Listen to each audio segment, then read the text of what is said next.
ખીમાણા સીએચસીમાં પ્રસૂતા મહિલાએ એક સાથે 2 જોડિયા બાળકોને જન્મ આપ્યો. કાંકરેજ તાલુકાના ખીમાણા ગામે સામૂહિક આરોગ્ય કેન્દ્ર ખાતે ગતરોજ તારીખ 2 ઓગસ્ટને રવિવારના રોજ પ્રસૂતા મહિલાએ એક સાથે 2 જોડિયા બાળકોને જન્મ આપ્યો હતો.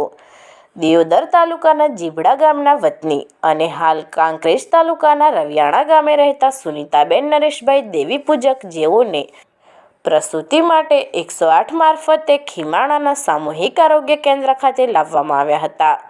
જ્યાં ફરજ પર હાજર રેણુકાબેન પરમાર દ્વારા તપાસ કરવામાં આવતા પ્રસૂતા બહેનને 2 જોડિયા બાળકો હોવાનું જણાતા ફરજ પર ઉપસ્થિત નર્સ બહેનો તેમજ સ્ટાફ પરિવાર દ્વારા સુનીતાબેનને નોર્મલ ડિલિવરી કરાવી હતી.